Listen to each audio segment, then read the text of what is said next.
So welcome to the channel guys. आज हम देखेंगे क्लास 7th का हिस्ट्री का चैप्टर 3 जिसका नाम है द दिल्ली सुल्तान्स। चलिए चैप्टर को स्टार्ट करते हैं। उसके सॉल्यूशन को समझेंगे भी सही। सॉल्यूशन तो हर कोई करवा देता है, लेकिन हम उसको समझाएंगे उस एग्ज़ाम पैटर्न से जिस हिसाब से आप उसको एग्ज़ाम में अच्छे से लिख पाएंगे। चलिए स्टार्ट करते हैं। जैसे कि चैप्टर का नाम है द दिल्ली सुल्तान्स। तो दोस्तों इस चैप्टर में हमने दिल्ली सुल्तान्स के बारे में पढ़ा होगा, कौन कौन सी सल्तनत ने दिल्ली पर रूल किया है। ठीक है, तो सबसे पहला क्वेश्चन है which ruler first establish his और हर कैपिटल एट दिल्ली। तो सबसे पहले जो रूलर थे आनंद पाल, जिसे आनंद पाल भी कहता है। तोमर डायनेस्टी एक राजपूत जो डायनेस्टी थी, उन्होंने सबसे पहले दिल्ली को अपना कैपिटल बनाया था। अब मैं आपको बता देता हूँ कि कुछ ट्रिक्स एंड शॉर्टकट्स। तो जैसे कि आपने देखा होगा, आपने जब बुक में पढ़ा होगा, जब हम चैप्टर को समझ रहे होंगे, अपने क्लास टीचर से आपने समझा होगा। सबसे पहले हमने देखा था TCS। अब word do mean by TCS। T से हमने देखा था कि तोमर सबसे पहले आए थे, तो ये जो तोमर के सबसे पहले रोल थे आनंद पाल। पृथ्वीराज चौहान भी इसी के थे। सी से हमने देखा था कौन सी डायनेस्टी थी। सी से आए थे, टी से तोमर से आए थे, फिर चौहान आए थे। पृथ्वीराज 3 जो थे वो चौहान डायनेस्टी से थे। और फिर उसके बाद एस से आता था स्लेव डायनेस्टी। स्लेव डायनेस्टी के बाद क्या होता है दोस्तों, हम देखते हैं TCS। फिर हमने एक और शॉर्ट फॉर्म देखा था के, सॉरी थोड़ा सा हिल गया शायद, तो हमने देखा था KTS। तो what do mean by KTS, चलिए इसको समझते हैं हम। तो कहीं ना कहीं हम देखते हैं कि TCS और KTS क्या होता है। तो जो TCS और KTS, एक मिनट, हाँ TCS और KTS। तो TCS हमने देखा तोमर, सी से चौहान, एस से स्लेव डायनेस्टी, के से हम देखेंगे खिलजी, जो अलाउद्दीन खिलजी थे, खली वली वाले, वो वही थे खिलजी चाचा। और उसके बाद देखा था हमने टी फॉर हमने देखा तुगलक, मोहम्मद बिन तुगलक। हमने 3-4 नाम देखे होंगे आपने एग्ज़ाम में जब हमने पढ़े थे। MBT, इसे हम मोहम्मद बिन तुगलक कहते हैं। और इसी के जो अगले सक्सेसर थे वो थे FST। FST क्या होता है, अब इसको देख लो। FST का मतलब होता है फिरोज शाह तुगलक। चलो इसको मैं इरेज कर देता हूँ, तो आपको समझ में आ गया TCS KTS। अब आपको मेमोराइज़ करने की या फिर बार बार दिमाग पे जोर देने की ज़रूरत नहीं, इस ट्रिक को याद कर लो। एक बार फिर से बता देता हूँ, TCS KTS हो गया। तुगलक, सैयद और फिर लोधी, लास्ट में L को याद कर लेना।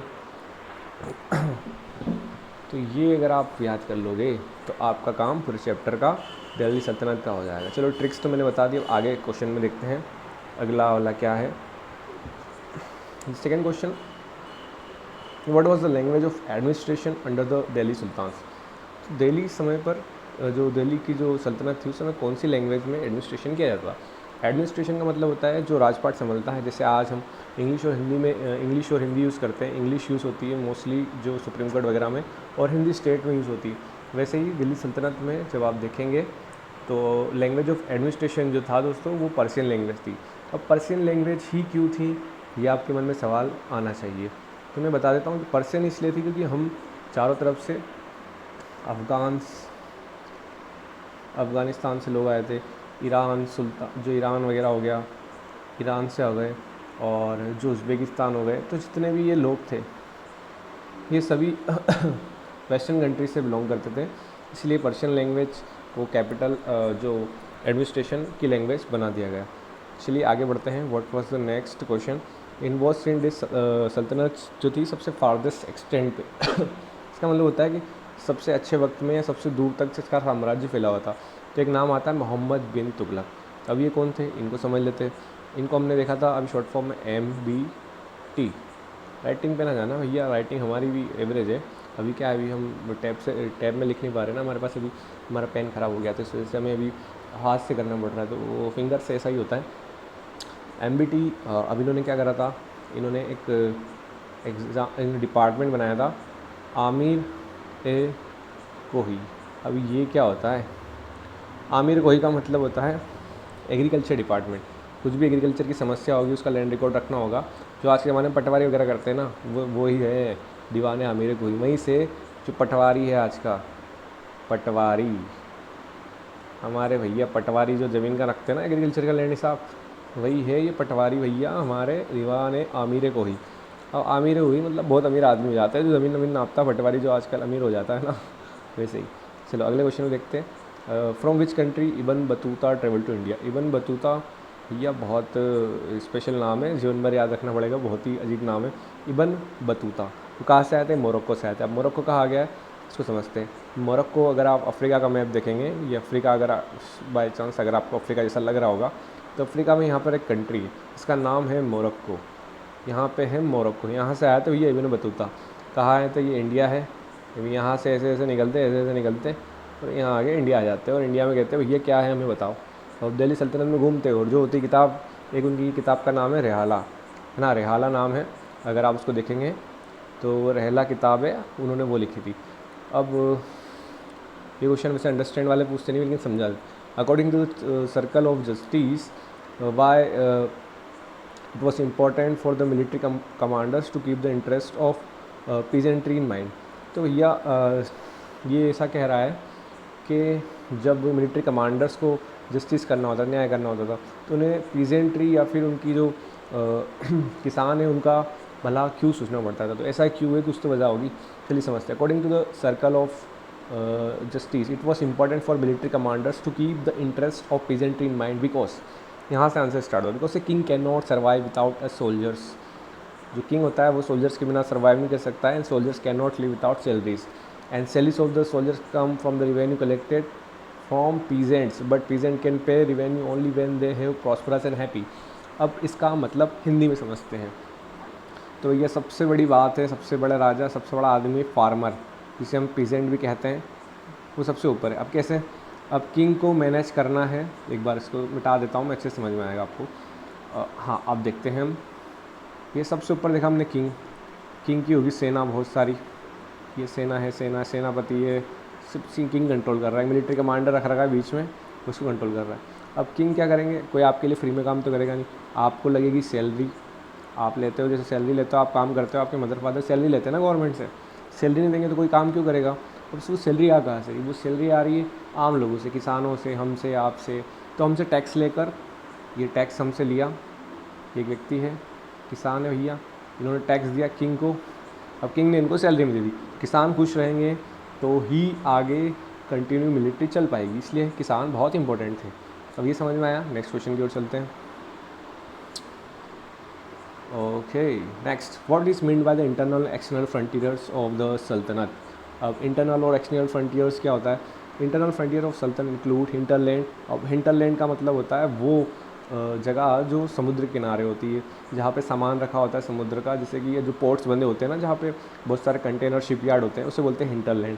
गैरिसन का मतलब होता है, गैरिसन का मतलब होता है ऐसा महल जिसमें, ये महल है मान लो, यहाँ पे जो सैनिक वगैरह खड़े होते हैं ना, जिसको सैनिक प्रोटेक्ट कर रहे हैं, है ना, उसे बोलते हैं गैरिसन्स। मतलब ऐसे किले जिसे सैनिक प्रोटेक्ट करते हैं, जो गंगा यमुना दो में से। एक्सटर्नल फ्रंटियर्स में क्या क्या आता था? एक्सटर्नल फ्रंटियर जो अनकंक्वर्ड एरियाज ऑफ सदर्न इंडिया जो भी होता था, वो एक्सटर्नल फ्रंटियर्स में आता था। फ्रंटियर्स का मतलब होता है कि जो इंटरनल जो बाउंड्रीज हैं उसको बोलते हैं फ्रंटियर्स। ओके, ठीक है, आगे बढ़ते हैं। और ये शायद 7, 8, 9, 10, 11, ओहो, there is too much question, समझना है, थोड़ा जल्दी कर लेते हैं। 6 हो गया, 7। What were the steps were taken that मुफ्तीज perform their duties, why do they think they may wanted to defeat the order of सुल्तान। देखते स्टेप्स क्या क्या ली गई थी मुफ्तीस की, जो उनकी ड्यूटीज़ को परफॉर्म करनी थी। द ड्यूटी ऑफ मुफ्तीस was to lead military campaign. तो भैया लॉ एंड ऑर्डर को देखना है सबसे पहले, तो ये क्यों रहा है, अच्छा यहाँ से इसको पकड़ लेते हैं। लॉ एंड ऑर्डर को मेंटेन करना एक टास्क की सबसे पहली मुफ्तीस की जो ड्यूटी थी। Their office was not inheritable. Inheritable का मतलब होता है कि पापा की जगह उनके बेटे को जगह मिल जाएगी, ऐसा नहीं होगा, मेहनत करोगे तो ही होगा। शायद गवर्नमेंट जॉब में होता है ना, आप गवर्नमेंट जॉब ले लोगे, आप एग्जाम क्रैक कर लोगे, इसका मतलब ये नहीं आप आईएएस बन जाएगा, आपका बेटा भी आईएएस बनेगा। उसको मेहनत करनी पड़ेगी, हार्ड वर्क करना पड़ेगा, तो आपको भी करना पड़ेगा। आपके पिताजी तो फिर भी कलेक्टर नहीं है, तो पढ़ लीजिए। दे वर असाइंड इक्तास for short period of time. तो इक्तास जो थे, जो इक्तास मतलब एक सूबा, एक जगह है, मान लो अगर आप किसी स्टेट में रहते हो, उसकी एक छोटी सी जगह है, एक मिनट, ये स्टेट है, आपका राज्य है, यहाँ पे जो थोड़ा सा हिस्सा है, यहाँ पे एक सूबा है, इसको बोल दिया, इसका जो मालिक होगा या फिर इसको जो कंट्रोल करता है उसे बोलते हैं सूबेदार। ठीक है, मुफ्तीस कौन थे? जो मिलिट्री कमांडर्स थे उन्हें बोलते थे मुफ्तीस, ये लिखा हुआ मुफ्तीस। ठीक है, और अकाउंट्स पर अपॉइंटेड, अकाउंट वगैरह चेक किए जाते थे। ठीक है, टैक्स का भी उनका हिसाब रखा जाता था। ठीक है, ये क्वेश्चन भी हमको समझ लिया। अब अगले क्वेश्चन पे चलते हैं। What was the impact of Mughal invention और दिल्ली सल्तनत? या कौन थे मुगल? नाम सुना होगा, चंगेज़ खां, Changez,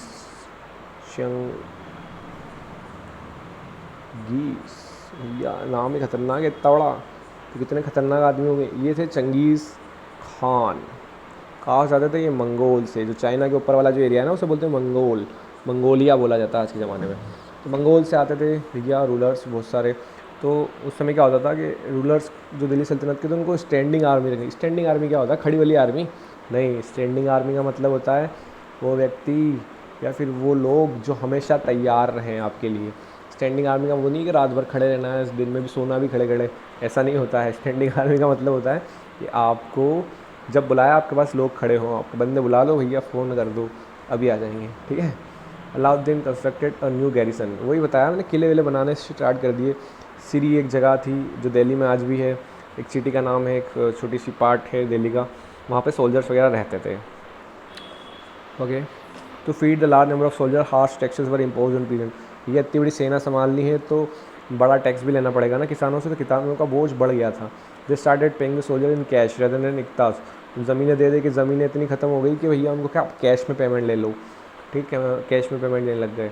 this major posit a huge administrative challenge. भैया इतना बड़ा एडमिनिस्ट्रेटिव चलाना अगर आपके ऊपर बार बार, अगर आप मान लो फॉर एग्जांपल, अगर आप एक यहाँ पर आपके घर पे रहता है, आपके घर पे बार बार एक हमलावर या फिर आपका पड़ोसी बार बार आपसे लड़ाई करने आ जाता है, तो आप परेशान नहीं हो जाओगे क्या? आपको घर भी चलाना है, आपको जॉब भी करनी है और ये व्यक्ति आपको रोज़ मारने आ रहा है, आपको इससे बचना भी है, तो 4 बंदे आपको रखने भी है। तो ऐसा ऐसा हो रहा था, ये परेशानी हो रही थी। चंगेज़ खान बहुत खतरनाक आदमी था। ठीक है। Do you think the authors of तवारिक would provide information about the life of ordinary man and woman? तवारिक क्या होता है? ठीक है, देखते हैं। तवारिक का मतलब है no I don't think the authors of तवारिक। तवारिक एक तरीके से किताब वगैरह होती थी जो इन्फॉर्मेशन प्रोवाइड करती थी ऑर्डिनरी मैन एंड वुमन की। ठीक है। और because their writing was to praising of सुल्तान। तवारिक में क्या होता था कि जो जो किंग है ना, उसको हमेशा आप किसी भी किताब में देखोगे तो उसको ऊंचाई बताया जाता है कि भैया राजा अधिराज थे, बहुत बड़े आदमी थे, जहाँ निकलते थे आपको 1000 करोड़ तो ऐसे फेंक के चले जाते थे। तो ऐसा ऐसा लिखा रहता था तवारिक में। तो ये रियल सिचुएशन नहीं बता रहा है। होता क्या है कि जो आम आदमी है, आम, एक मिनट रुकना, इसको हटा दे यार, ये बार बार ब्लैक ब्लैक आ जाता है। ठीक है। अब होता क्या है, wait a minute, yes we will back in 4 seconds. Okay. हाँ, तो भैया वो उसकी रियल लाइफ के बारे में नहीं बताता था और जो सुल्तान को बस प्रेस करने में लगे थे, चाटुखोरी होती थी मतलब जो ऑथर से। ठीक है। What was the next question? Razia Sultan was unique in the history of Delhi सल्तनत। क्या वुमन लीडर्स को एक्सेप्ट किया गया था?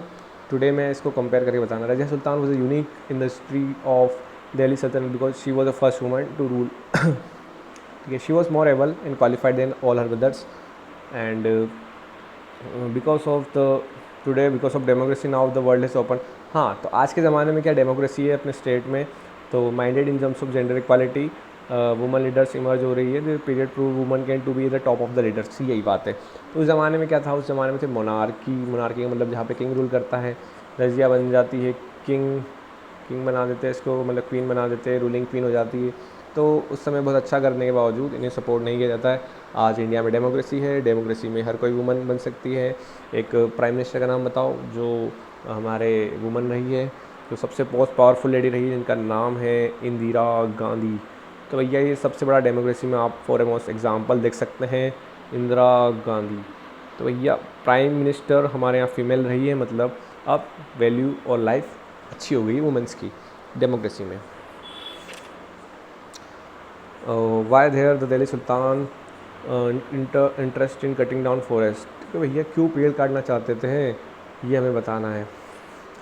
दिल्ली सुल्तान interested in cutting trees and forest to give land to the peasant and carry out the agriculture practices. तो सबसे बड़ी बात तो यही थी कि वो खेती को बढ़ाना चाहते थे। क्यों खेती को बढ़ाना चाहते थे? जिससे उन्हें रेवेन्यू मिले। New fortress towns were establish, बनाए गए नए रूट्स बनाए गए। Regional they cleared forest in order to safeguard their frontiers and quick movement their army. तो भैया मेन वही कारण है कि जो आज आप देख रहे हैं कि रेलवेज़ वगैरह बनाना, घर बनाना और उस पर खेती करना, यही सारे कारण हैं डिफॉरेस्टेशन के। डिफॉरेस्ट लिख देता हूँ स्टेशन, पता होना चाहिए ना डिफॉरेस्टेशन क्या होता है, ठीक है। यही सारे कारण थे। हमने क्वेश्चंस तो पढ़े ही पढ़े दोस्तों, लेकिन उसको समझा भी। ये आपको कहीं और नहीं मिलेगा, आपको समझना पड़ेगा हमारे साथ में। और कंटिन्यू करने के लिए सब्सक्राइब कीजिए, और आगे हम और अच्छे से चैप्टर्स को समझेंगे और याद भी करेंगे, ठीक है। आज के लिए सत श्री अकाल, सुप्रभात, शुभ रात्रि।